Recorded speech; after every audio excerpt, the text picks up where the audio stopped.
Penghalang. Jadi kalau dikatakan takwa, maknanya anta ja'al bainaka wa baina adzabillahi wiqayah. Engkau mengambil penghalang antara engkau dengan azab Allah. Itu azab Allah ingin menyerang tapi kau menghalanginya. Itu namanya takwa, ya. Takwa. Ya. Seperti dalam seorang penyair berkata, saqatan nasifu wa lam turid isqatahu. Fatanawalathu wa taqatna biyadi. Kata biyadin, kata seorang penyair, wanita tersebut khimarnya jatuh. Apa? Khimarnya jatuh. Maka dia pun fatanawalathu, maka dia ambil dengan tangan kanannya atau salah satu tangannya, wattaqatna bil yadi. Kemudian dia tutup wajahnya, bertakwa dari kami dengan menutup wajahnya dengan apa? Kain. Maksudnya dia menutup matanya dengan kain agar tidak terlihat oleh kami. Jadi dia bertakwa dari kami, yaitu supaya kami tidak melihat apa? Wajahnya. Jadi takwa itu maksudnya penghalang. Secara bahasanya apa? Penghalang. Bagaimana cara kamu untuk menghalangi dirimu dari azab Allah? Itu namanya takwa. Bagaimana caranya? Beramal soleh dan meninggalkan apa? Kemaksiatan. Dan takwa secara spesifik adalah meninggalkan kemaksiatan. Itu takwa secara spesifik. Jika digabungkan antara takwa dan albir, maka takwa artinya meninggalkan maksiat. Allah berfirman di antaranya, wa ta'awanu 'alal birri wa taqwa. Saling tolong menolong kalian dalam melakukan kebajikan dan dalam ketakwaan dalam meninggalkan kemaksiatan. Sebagaimana kita bekerja sama melakukan ketaatan, kita juga bekerja sama untuk meninggalkan apa? Maksiat, saling mengingatkan. Jadi takwa secara spesifik adalah meninggalkan maksiat. Ya. Kata seorang penyair, khallid dzunuba saghiraha wa kabiraha dzakkat tuqa wasna' kamashin fawqa ardi syauqi yahdharu ma yara. La tahqirana saghiratan innal jibala minal hasa. Tinggalkanlah dosa-dosa besar maupun kecil, itulah takwa yang sesungguhnya. Bukan dosa besar saja, dosa kecil pun kau tinggalkan. Wasna' kamashin fawqa ardi syauqi yahdharu ma yara. Jadilah engkau seperti orang yang berjalan di atas dataran yang penuh dengan duri, duri besar, duri kecil, maka dia waspada, dia melangkah hati-hati. Jangan sampai injak duri besar maupun duri kecil. La tahqiranna saghiratan, jangan kau remehkan duri kecil, jangan kau remehkan dosa kecil. Innal jibala minal hasa, sungguhnya gunung tersusun dari kerikil-kerikil yang kecil. Maka kalau ingin kita husnul khatimah, saya bicara untuk nasihat saya diri pribadi ya. Maka jangan remehkan dosa kecil, bertakwa kepada Allah semaksimal mungkin. Bertakwa semaksimal mungkin kepada Allah Subhanahu wa taala. Jaga pandangan, jaga lisan, jaga telinga. Kita hidup di zaman orang meremehkan dosa kecil. Meremehkan pandangan haram, meremehkan ghibah, meremehkan namimah, meremehkan banyak dosa kita remehkan. Kita remehkan, jangan kita remehkan. Kalau ingin husnul khatimah, berusaha bertakwa. Makanya Allah berfirman, ya ayyuhalladzina amanu taqullaha haqqa tuqatih wa la tamutunna illa wa antum muslimun. Wahai orang yang beriman, bertakwalah kepada Allah dengan sebenar-benar takwa dan janganlah kalian meninggal kecuali dalam kondisi Islam, yaitu jangan kalian meninggal kecuali husnul khatimah. Lihatlah dalam ayat ini Allah kaitkan antara takwa dengan husnul khatimah. Ya ayyuhalladzina amanu taqullaha haqqa tuqatih. Wahai orang beriman, bertakwalah dengan sesungguhnya. Sungguh itu kau tinggalkan maksiat dengan semaksimal mungkin yang kau mampu.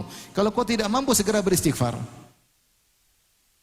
Haqqa tuqatih. Kemudian wala tamutunna illa wa antum muslimun. Dan janganlah kalian meninggal kecuali dalam kondisi Islam, itu dalam kondisi husnul khatimah.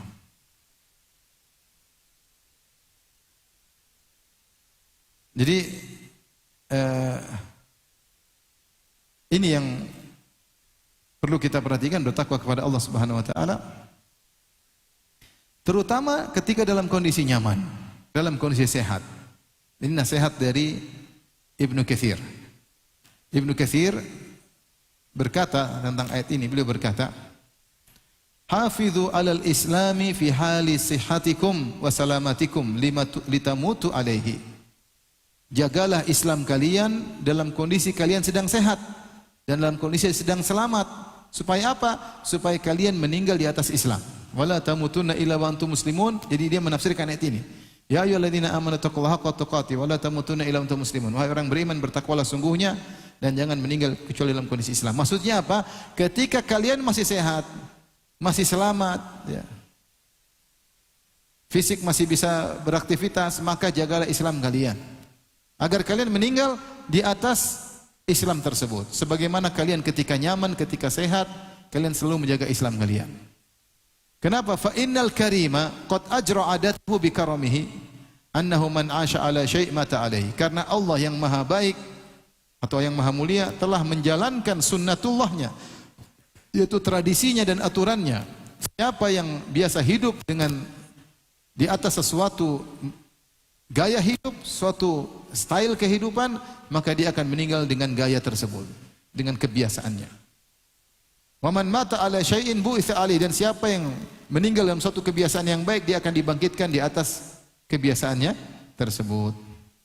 Ini peringatan bagi kita, maka ketika kita sedang sehat, sedang nyaman, maka biasakan kita beramal saleh. Sehingga ketika kita dalam kondisi sakratul maut, kita dijaga oleh Allah Subhanahu wa taala. Makanya Rasulullah SAW bersabda, ta'arraf ila Allah ya'rifka fi syiddah. Ta'arraf ila Allah fi rakha ya'rifka fi syiddah. Kenalkanlah dirimu kepada Allah dalam kondisi lapang, niscaya Allah akan mengenalmu dalam kondisi sulit. Di antara sulit yang paling berat adalah ketika sakratul maut. Ya Rasulullah nasihati Ibnu Abbas, ta'arraf ila Allah fi rakha. Ketika kau dalam kondisi lapang, lagi sehat, lagi nyaman, duit lagi banyak. Banyak orang kalau duit lagi banyak, lagi sehat, dia cari muka sama orang. Jalan ke sana, jalan ke sini, update status, update makanan, update apa lagi? Update lagi main ini, lagi main anu, update lagi olahraga, lagi fitness, update lagi terbang ke mana, update terus tidak berhenti. Nota makanan di foto di update. Sebagian orang seperti itu. Ketika dalam kondisi lapang dia juru cari muka kepada manusia. Rasulullah ajar yang sebaliknya. Ta'arraf ila Allah fir rakha. Ketika kau dalam kondisi nyaman, kenalah Allah, yaitu cari muka di hadapan Allah. Dengan berbagai ibadah yang bisa kau lakukan dalam kesehatanmu. Kau sehat, salat malam. Nanti saat kau pusing tidak bisa salat malam. Kau lagi sehat bisa puasa. Nanti kau lagi sakit nggak bisa puasa. Kau lagi punya uang sedekah. Kalau nggak punya uang nggak bisa bersedekah. Kau lagi bisa safar sana, jenguk orang tua, silaturahmi, jenguk kakak adik, mumpung masih bisa bersafar. Ya arifka fi syiddah, kalau kau dalam kondisi lapang, ingat Allah, cari muka kepada Allah, niscaya dalam kondisi sulit Allah akan mengenalmu. Di antara kesulitan yang terberat adalah ketika sakaratul maut. Kata Nabi SAW, la ilaha illallah, inna lil mauti la sakarat. Tidak ada Tuhan yang berhak disembah kecuali Allah. Sungguhnya dalam kematian ada sakarat, itu syiddah, hal yang berat. Maka di antara cara agar husnul khatimah, kata Ibnu Katsir, jagalah Islam kalian ketika dalam kondisi sehat. Bukannya kita nggak boleh jalan-jalan, boleh. Tapi ini kesempatan lagi sehat, lagi lapang, lagi nyaman. Pulang ke rumah, duit ada alhamdulillah. Badan sehat. Cek kolesterol lancar, 250 lancar. Aman. Masih ada yang 500, aman. Di rumah istri tidak ngomel-ngomel, berarti nyaman nggak? Nyaman. Sudah saatnya kita beraktivitas ibadah. Ini kalau kita sholat diomelin istri terganggu, ngomel lagi. Ini lagi nyaman, anak-anak lagi baik, lagi di pondok, lagi beramal soleh. Nanti dalam kondisi sulit Allah ingat kita. Dan di antara kondisi tersulit adalah sakaratul maut. Baik, berikutnya yang ketiga, agar seorang mudah meraih husnul khatimah, sering mengingat kematian. Sering mengingat apa? Kematian. Rasulullah SAW ketika ditanya, ayyul mu'minina akyas, ya Rasulullah, orang mukmin mana yang paling cerdas? Akyas itu kais, maksudnya akal, yang paling berakal, yang paling cerdas. Siapa orang beriman yang paling cerdas menurut barometer Islam? Kata Nabi SAW, aktsaruhum lil mauti dzikran wa ahsanuhum lima ba'dal mauti isti'dadan. Orang yang paling cerdas, yang paling banyak mengingat kematian, dan yang paling baik persiapannya untuk kehidupan setelah kematian. Maka kita tidak ragu bahwasanya dalam kehidupan ini banyak sekali yang buat kita lupa dengan kematian. Dengan kesibukan duniawi, dengan berdagang ini, dengan tawar-menawar, membuat kita lalai. Tidak secara total, tapi membuat kita lupa ya. Dengan kesenangan, dengan ngobrolan sana sini, kita lupa bahwasanya ada kematian yang siap menjemput kita kapan saja. Dan sebaiknya kita tahu, kematian tidak harus sakit dulu. Kematian datang tidak harus tua dulu. Kematian kalau datang kapan saja.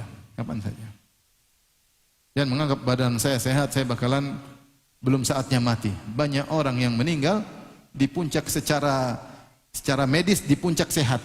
Tahu-tahu dia meninggal apa? Meninggal dunia. Makanya ketika saya sering sampaikan, ketika Nabi Adam alaihissalam meninggal dunia, datang malaikat maut. Kata Nabi Adam, pulang, saya belum waktunya mati. Waktu itu umur Adam 960 tahun.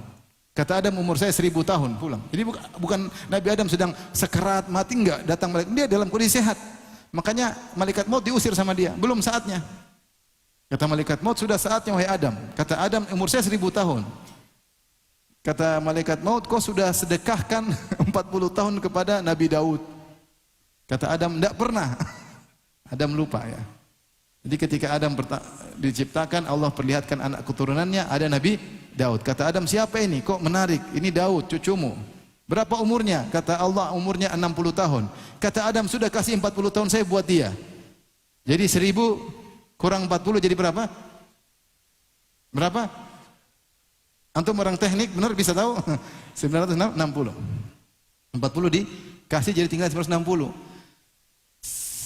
900 tahun kemudian, Adam mau dicabut nyawanya, dia lupa. Saya enggak pernah kasih siapapun. Ya, wajar.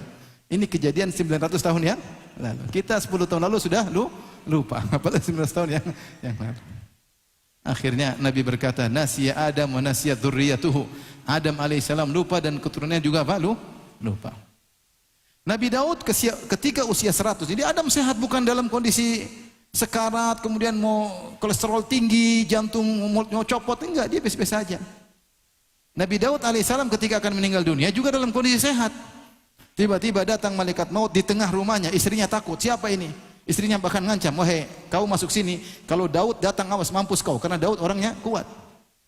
Tahu-tahu Nabi Daud alaihissalam datang, orang kuat. Siapa yang bunuh Jalut kalau bukan siapa? Daud. Masih muda bisa bunuh panglima orang kafir. Wa qatala Daud Jalut. Daud membunuh Jalut. Adapun riwayat bahwasanya Daud melempar ketapel, riwayatnya lemah, Israiliyah. Kemungkinan mereka berduel. Dia masih muda, dia bisa mengalahkan panglima besar. Bagaimana kuatnya Nabi Daud.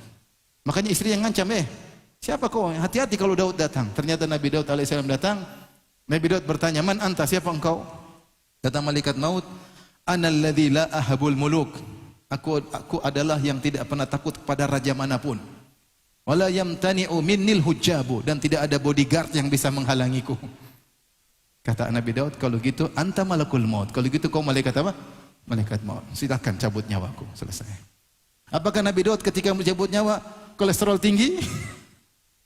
Enggak ada. Periksa gagal ginjal, enggak ada. Lagi sehat-sehatnya, lagi kuat-kuatnya, cabut nyawanya. Dan itu mungkin menimpa sebagian orang di zaman kita ini. Lagi sehat-sehat, lagi lari, lagi tahu-tahu meninggal. Kalau meninggal katanya kena serangan jantung. Kenapa jantungnya berhenti? Ya kalau udah mati jantungnya pasti apa? Berhenti. Dicabut nyawa, seret, selesai. Tanpa ada sakit sebelumnya. Ada sakit sebelumnya? Enggak ada. Oleh karenanya, ya. Karena kita tidak tahu kapan kita ini mau meninggal. Seandainya kita tahu, kita bisa persiapkan. Kita enggak tahu. Oleh karenanya ketika tidak tahu kapan kita meninggal, kita harus sering ingat-ingat agar kita bagus persiapan. Siapa yang sering ingat kematian, dia pasti persiapannya lebih banyak. Yang cuek, dia merasa dirinya umur panjang, dia tidak akan persiapan. Orang kalau sudah hatinya mati, meskipun ibunya meninggal, kakaknya meninggal, adiknya meninggal, tetangganya meninggal, teman dekatnya meninggal, dia cuek aja, hati udah mati. Dia merasa dia akan hidup apa? Hidup lama. Ingat, kematian datang tidak harus sakit dan tidak harus tua. Ya, tidak harus sakit, tidak harus tua. Makanya para ulama mengatakan, siapa yang selalu ingat kematian akan diberi anugerah dengan 3 anugerah. Yang pertama adalah semangat dalam beramal soleh. Yang kedua, segera bertobat. Yang ketiga, qanaah. Ini ciri orang yang persiapan untuk kematian. Selalu beramal soleh, selalu bertobat kepada Allah, yaitu tidak menunda-nunda amal soleh. Bertobat kepada Allah dan qanaah. Dan siapa yang lupa dengan kematian, dia akan diberi 3 hal yang buruk. Pertama, taswif, nunda-nunda amal soleh. Nanti aja, besok saja, bulan depan saja. Nanti. Karena dia merasa umurnya masih panjang. Dia tidak ingat kematian. Yang kedua, ya dia menunda taubat. Kalau maksiat nanti aja taubatnya, nanti aja. Karena dia merasa dia bakalan apa? Masih hidup. Ini ciri-ciri orang tidak ingat kematian. Yang ketiga, tidak qanaah. Selalu ingin dunia lebih banyak, dunia lebih banyak. Tidak qanaah dengan yang dia ada. Allah sudah kasih kebutuhan, kecukupan, masih pingin lagi. Beda kalau kamu punya kebutuhan, beda. Saya harus, misalnya harus beli ini lagi, kenapa? Beli kendaraan lagi buat anak saya mau kuliah butuh kendaraan. Tidak apa-apa, kita cari untuk kepentingan anak-anak. Tapi ini sudah ada, nambah lagi di luar daripada kebutuhan. Ini contoh tidak ingat kematian. Di luar dari kebutuhan. Kalau butuh nggak ada masalah. Kita ditanya, dihisap oleh Allah bisa jawab. Saya memang ada perlu. Tapi kalau kita nggak perlu, kita beli itu namanya kamu siap nekat untuk dihisap.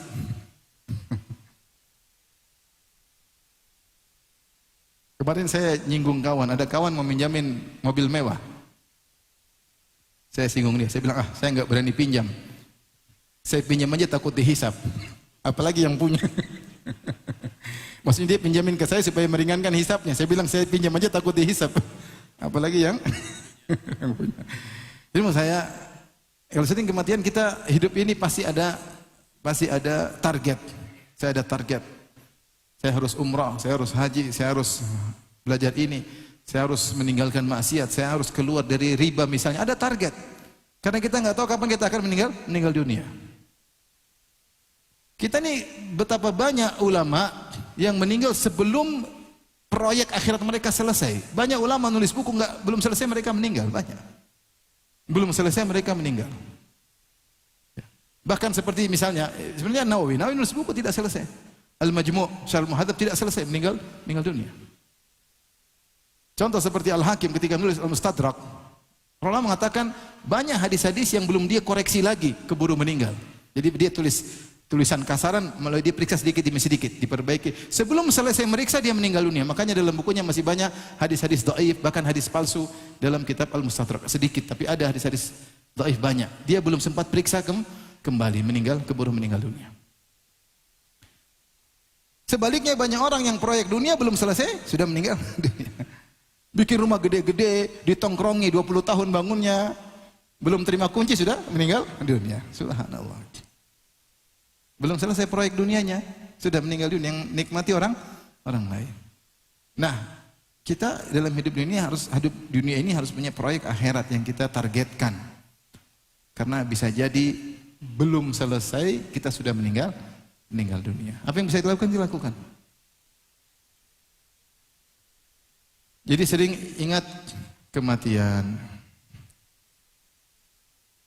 Kemudian di antara agar bisa meraih husnul khatimah adalah segera bertobat. Allah menyuruh tobat dengan segera. Tobat tidak boleh ditunda. Siapa yang tunda tobat dia berdosa akan penundaannya. Siapa yang menunda tobat dia dapat dosa 2 kali, dosa maksiat yang dilakukan dan dosa menunda tobat. Kenapa? Karena kewajiban bertobat adalah kewajiban alal faur, harus segera, tidak menerima penundaan. Allah berfirman, "Wasari'u ila maghfiratin min rabbikum." Bersegeralah menuju ampunan Allah. Sabiqu ila maghfiratin min rabbikum. Berpaculah menuju ampunan Allah Subhanahu wa taala. Allah tidak mengatakan besok, nanti sore. Kapan kau maksiat segera bertobat, segera beristighfar. Ibnu Qayyim berkata, "Annal mubadarata ila taubati minadz-dzambi fardun 'alal faur." Sungguhnya bersegera untuk bertobat dari dosa adalah kewajiban yang disegerakan, tidak menerima penundaan. Wala yajuzu ta'khiruha, dan tidak boleh menunda-nunda taubat. Fama ta'akhkharaha 'asa bit-ta'khir. Kapan dia menunda taubat maka dia bermaksiat dengan maksiat lain karena menunda taubat tersebut. Ada yang mengatakan kisah singkat. Seorang di malam hari bermaksiat, kemudian dia mau tobat, dia bilang besok subuh saya tobat. Ternyata dia tidak bangun subuh, meninggal dunia. Betapa banyak orang seperti itu. Maksiat dia, nanti besok saya tobat. Sebelum tiba besok dia sudah meninggal dunia. Orang yang ingin husnul khatimah, setiap dia bermaksiat segera dia apa? Astagfirullah. Dia merasa berdosa, segera dia ambil wudu, salat taubat 2 rakaat. Selama dia bertobat, setan menyesal. Setan sudah jatuhkan dia dalam dosa yang banyak, tahu-tahu dia bertobat. Habis semua usaha setan. Aduh, sudah maksiat banyak-banyak, taubat lagi. Capek setan, tapi setan nggak pernah capek ya. Udah kemudian tobat, waduh. Sebaliknya setan lihat orang melakukan ketaatan, setan tidak putus asa, tunggu terakhirnya. Siapa tahu terakhir dia tergelincir. Jadi orang yang bertobat dia benar-benar menjengkelkan setan. Karena hasil usaha setan sirna seketika itu juga ketika dia bertobat. Maka seorang seringlah bertobat kepada Allah Subhanahu wa taala, jangan tunda-tunda tobat.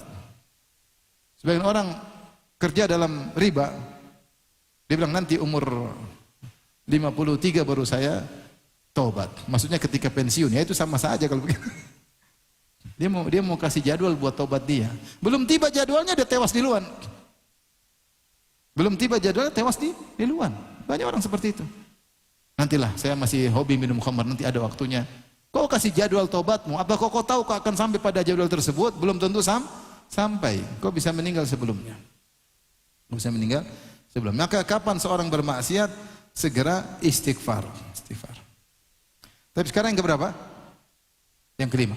Yang kelima, agar bisa husnul khatimah, memperbanyak amal sir, amal rahasia. Karena di antara sebab su'ul khatimah adalah maksiat yang sembunyi-sembunyi, maksiat rahasia. Kata Nabi SAW, "Man istata'a minkum an yakuna lahu khabi'un min amalin salih falyaf'al." Siapa di antara kalian yang mampu punya amal saleh yang tersembunyi, maka lakukanlah. Banyak amal saleh yang bisa kita sembunyikan, banyak. Sedekah kita bisa kita sembunyikan, silaturahmi kita bisa kita sembunyikan, bakti sama orang tua bisa kita sembunyikan, salat malam kita bisa kita sembunyikan, puasa sunnah bisa kita sembunyikan, banyak. Kalau kita sudah sembunyikan, kita komitmen untuk sembunyikan. Tetapi setan selalu menggoda kita untuk apa? Bercerita. Kalau perlu satu dunia tahu, makanya kita update, kita live umroh. Hai guys, gua depan Ka'bah sekarang. Live.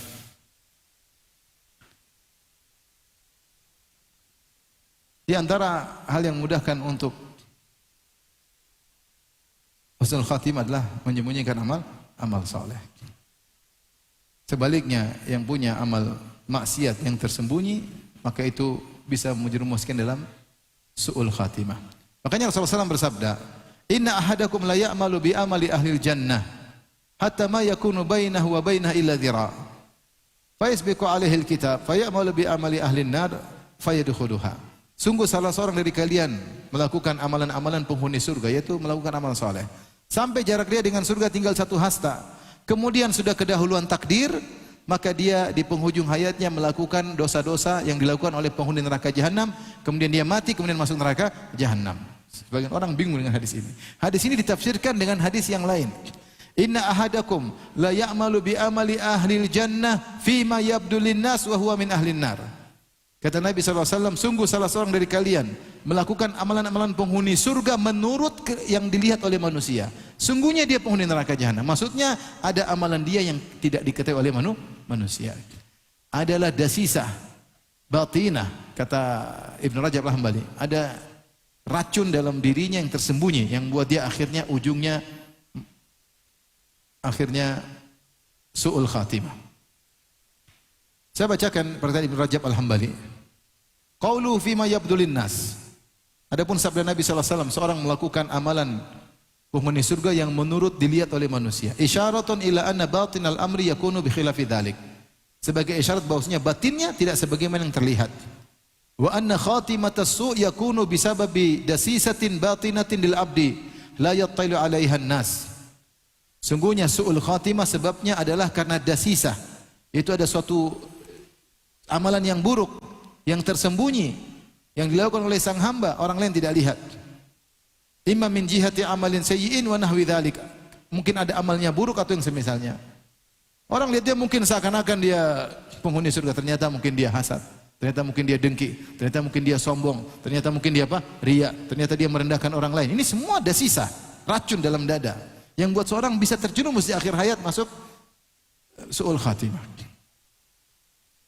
Makanya para ulama menyebutkan tentang seorang alim di Arab Saudi namanya Abdullah Al-Qasimi.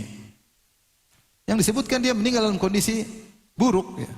Dia menulis tentang buku tauhid sampai dicetaknya. Kalau nggak salah judulnya Sira' Baina Tauhid wal Wathaniyah. Pertarungan antara tauhid dengan paganisme. Buku saya lihat di kalau nggak salah 2 jilid ya.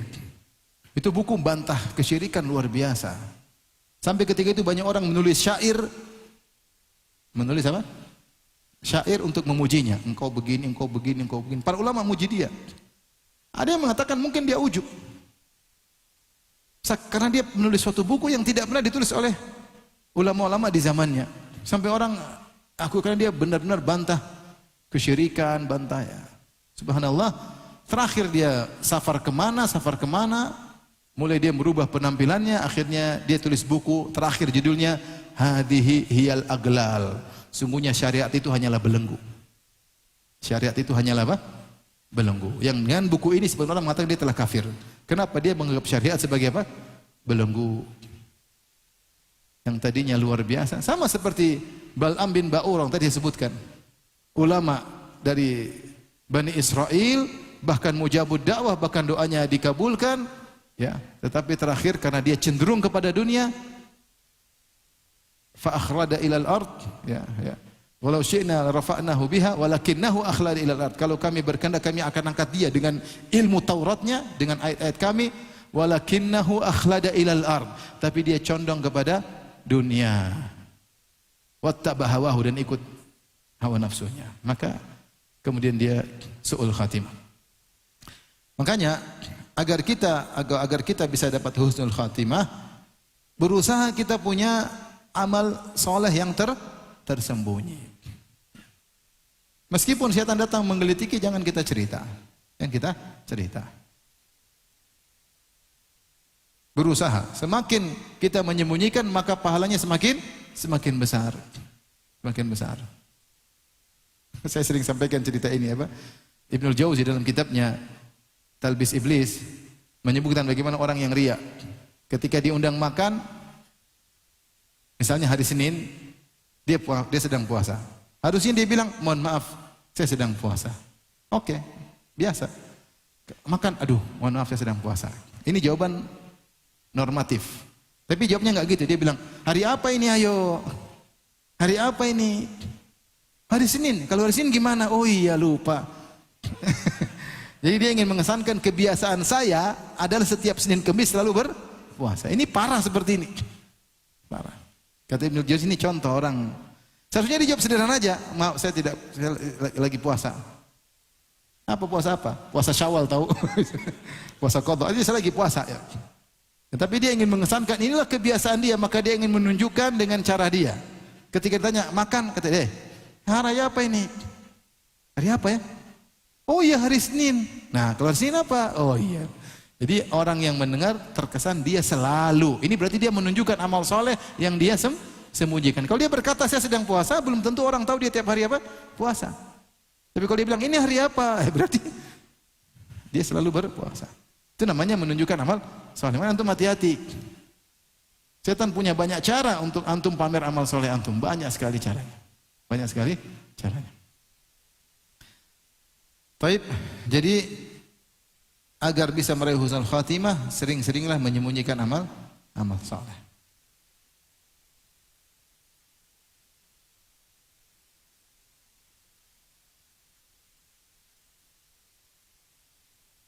Kemudian yang berikutnya, yang keberapa?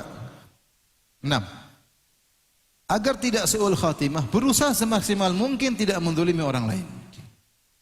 Berusaha semaksimal mungkin tidak mendolimi orang lain. Hati-hati.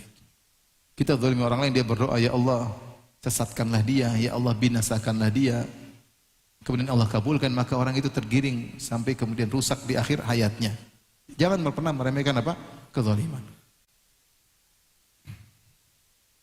Nabi bersabda, wattaqi da'watal mazlum fa innahu laisa bainahu wa bainallahi hijab. Wattaqi da'watal mazlum fa innahu laisa bainahu wa bainallahi hijab. Takutlah kalian kepada doa orang yang zalimi. Sungguhnya tidak ada penghalang antara doa tersebut dengan Allah Subhanahu wa taala.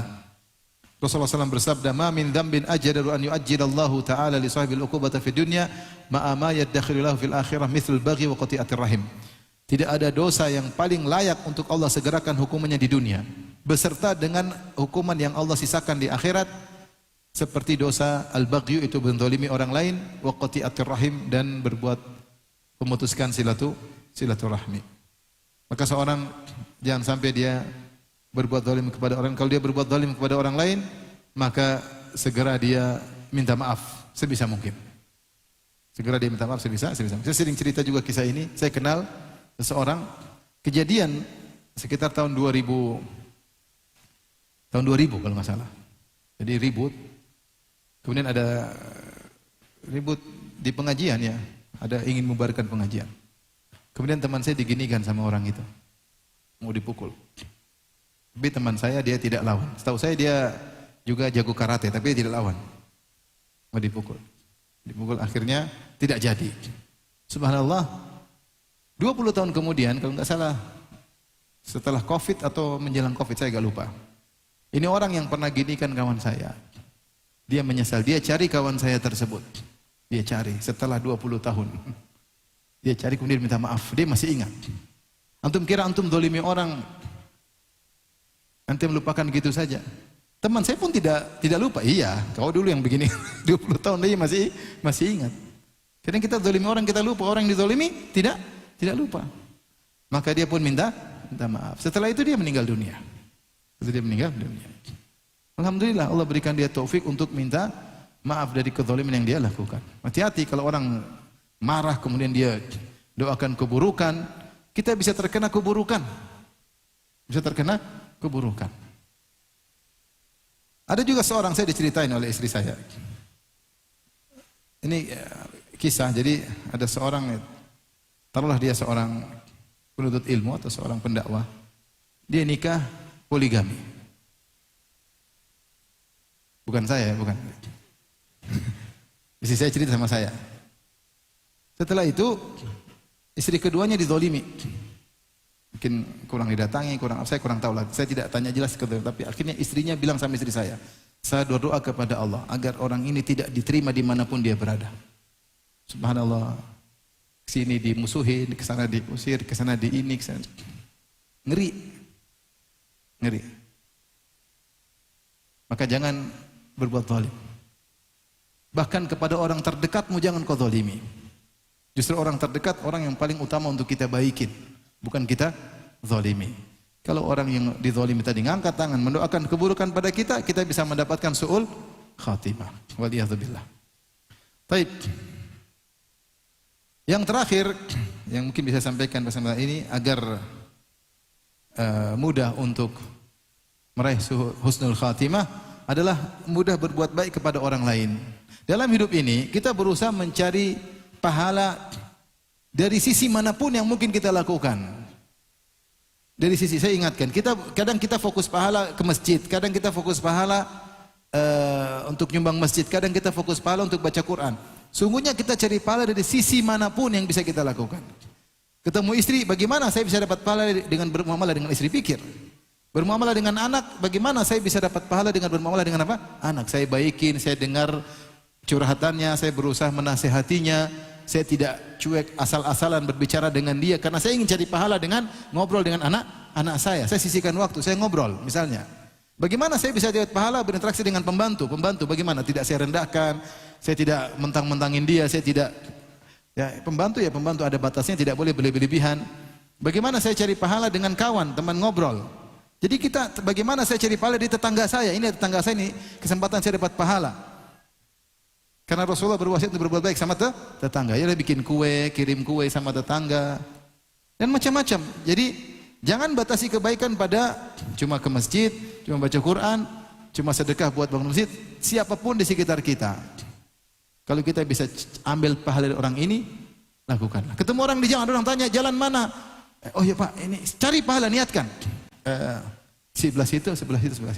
Saya punya kawan cerita, bapak dia punya kelebihan.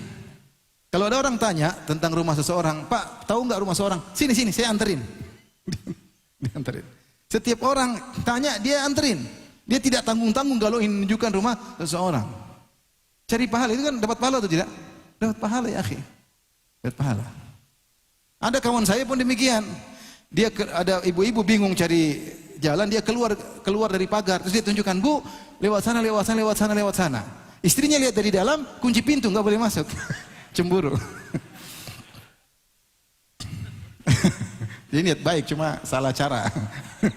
Harusnya bilang, Bu, ada orang susah, Bu. Coba ibu kasih tahu, jangan dia yang maju. Dia tuh cantik juga ibu itu, dikunci pintu, selesai. Rasulullah bersabda, "Sona'iul ma'ruf taqi masari as-su." Perbuatan-perbuatan baik kepada orang lain mencegah kesudahan yang buruk. Mencegah kesudahan yang buruk. Maka berbuat baiklah kepada siapapun di hadapan Anda. Berusaha cari pahala. Pahala tidak mesti dengan materi. Dengan kita bersikap baik, dengan kita menghargai dia, dengan kita berbicara dengan sopan santun, kita niatkan cari pahala. Kita kasihan lihat seorang, apapun di hadapan kita, berusaha cari pahala dari orang di sekitar kita. Ada orang salah, kita maafkan, kita kasih uzur sama dia. Ya, manusia tidak bisa sempurna, sebagai manusia tidak sempurna. Kita ngomong sama seorang, dia ngeles, ya sudah, jangan diterusin, sudahlah, biarlah, yang penting sudah selesai. Jangan kita kejar, oh kamu ngeles, tidak usah, udahlah selesai. Tidak usah, kamu dapat pahala. Berbuat baik kepada siapapun dapat pahala. Jangankan berbuat kepada manusia, orang berbuat baik kepada seekor anjing, sebagaimana dalam hadis wanita yang memberi minum kepada seekor anjing, ikhlas karena Allah, yang penting ikhlas. Bisa buat dia masuk surga, apalagi berbuat baik kepada sama manusia. Taib, ikhwan dan akhwat yang rahmati Allah Subhanahu wa taala, mungkin ini saja yang bisa saya sampaikan. Semoga Allah menganugerahkan kepada kita husnul khatimah. Ini pertanyaan, apa saja ciri-ciri husnul